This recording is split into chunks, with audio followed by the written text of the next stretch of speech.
Skylark Outdoors here, and I hope to see you on the slopes, and if I do, please say hi. Today we are reviewing the Nordica Unleashed 98, which we've got right here. This thing is a beautiful ski, and this is, I think, the 2024 version, but the 2025 and 2026 version, as well as 2023, are all the same. It's just a different top sheet graphic.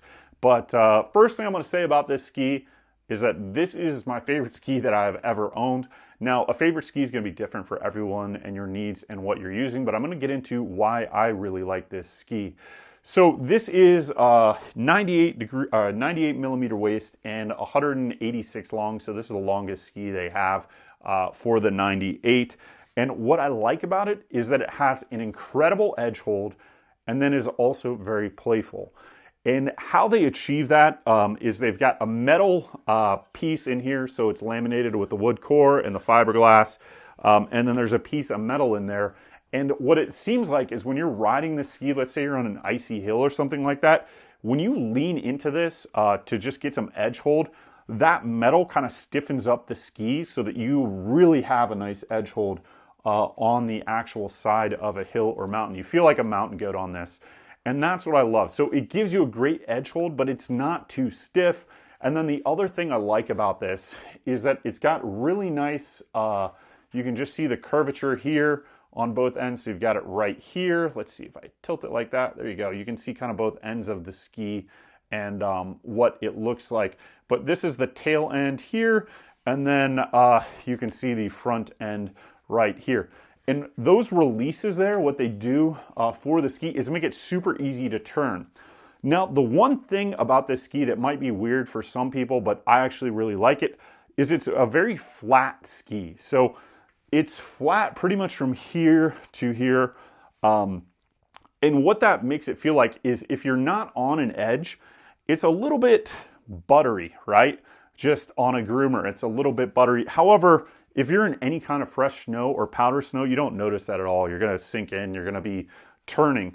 But I like that feeling because it means that I can turn really easily if I'm in trees or I just want to be very agile. I can do that even without being on an edge. So when you're in tight trees and maybe you're not going to have time being on an edge and transfer power and energy, you can kind of just rotate the ski right through whatever you're in.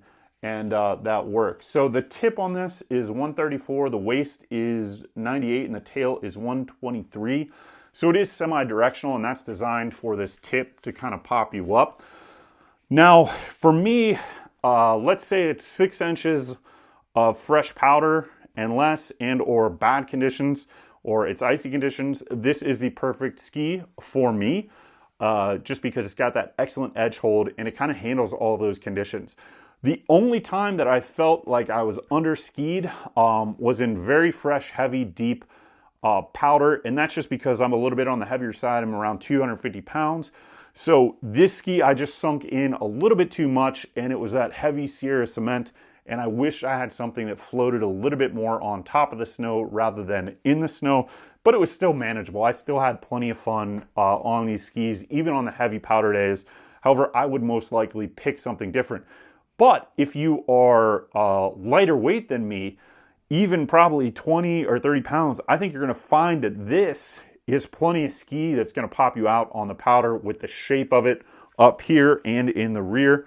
And it just skis really nice in powder. In under 6 inches where I wouldn't sink into the powder too much or I'd hit that harder base, this thing was perfect. We're talking when it was like, I don't know, it was probably 12 to 20 inches, and I just sunk all the way in it on some of the steeper stuff and needed a little bit more ski then, but still love this ski for pretty much everything else. And if you are in that lighter weight category, this thing's probably going to be a great all mountain as well as powder and groomer ski for you. It's just super fun. You feel like you're on rails when you're on this thing, and I don't feel like I ever really even thought about turning the ski. It just kind of goes wherever you want it to go.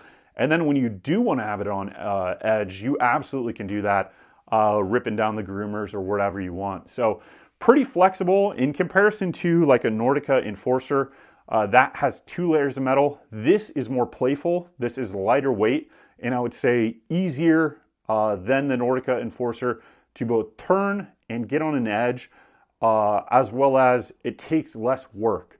So I didn't ever feel like, okay, this ski takes a lot of work to push it where I want to go or get it on edge. It just feels like a natural extension of your body. And I tested out a lot of demos on the day that I decided to get this. I tested out some Rustlers, some Volkies, all kind of in that similar, let's just say 95 to 104 range, all mountain skis.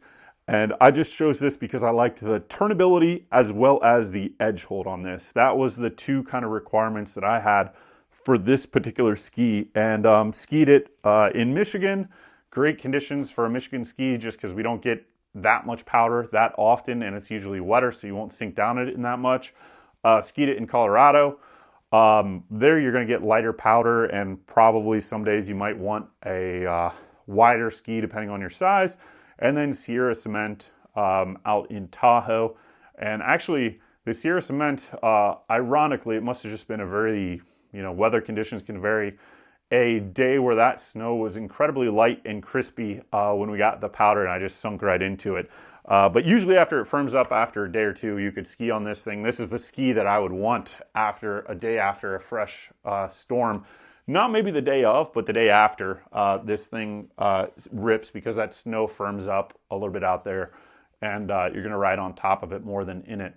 So thanks for watching this review of the Nordica Unleashed 98, and hope you enjoyed it. Always recommend, if you're looking at getting a new ski or ski for the season or the next season or whatever, go and demo them. You're going to be able to demo a whole bunch of stuff, usually at a lot of places.